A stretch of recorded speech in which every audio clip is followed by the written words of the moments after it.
Here's a shocking truth that will make every Boston resident uncomfortable. After nearly 4 decades of committees, studies, and empty promises, the city's rat crisis has only gotten worse.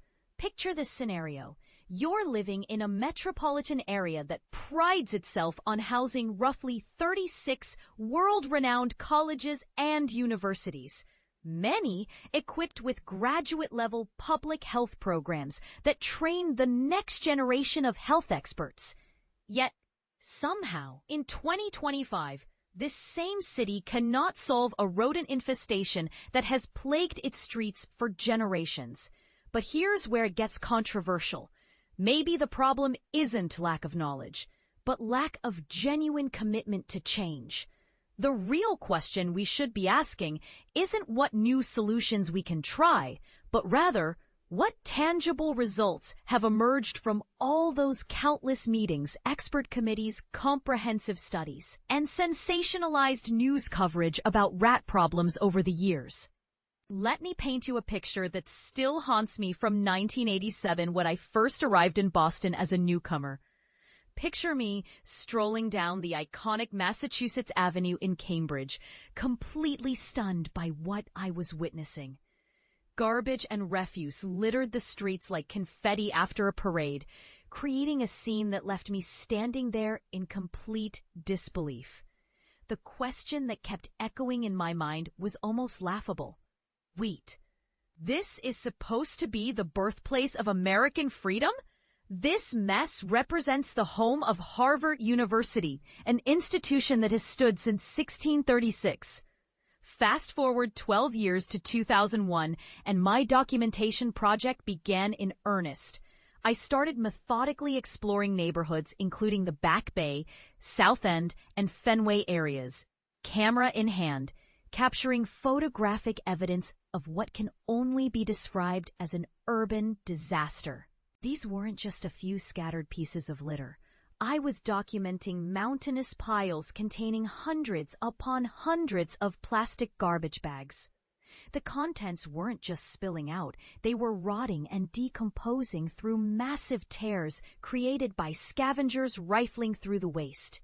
My camera captured the disgusting reality of garbage overflowing from city-provided trash receptacles, creating mini landfills on every corner. The street gutters had transformed into grotesque buffets, clogged with decomposing lettuce leaves, gnawed chicken bones, and discarded plastic food containers from countless takeout meals.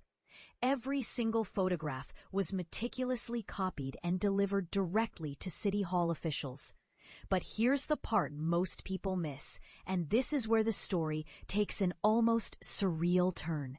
One evening in 2011, I witnessed something that perfectly encapsulated the severity of Boston's rodent crisis, though unfortunately, I didn't have my camera ready to document it.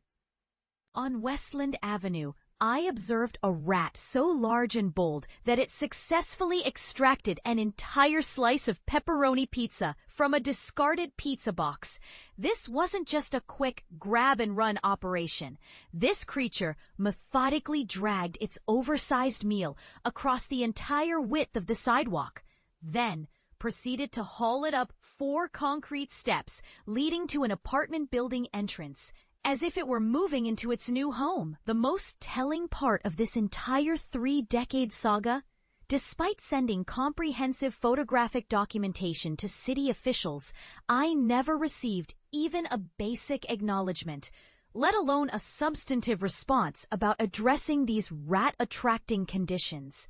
The silence was so deafening that I seriously considered self-publishing my collection of evidence in book form, setting up a vendor cart right on Boston Common, and selling copies directly to tourists as a real-world glimpse of the city they were visiting.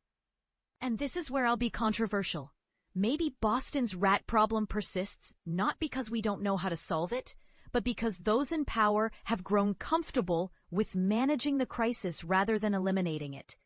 When a city with some of the world's brightest public health minds can't address basic sanitation issues that directly contribute to rodent infestations, we have to ask ourselves some uncomfortable questions. So here's what I want to know from you. Do you think Boston's leadership genuinely wants to solve the rat problem?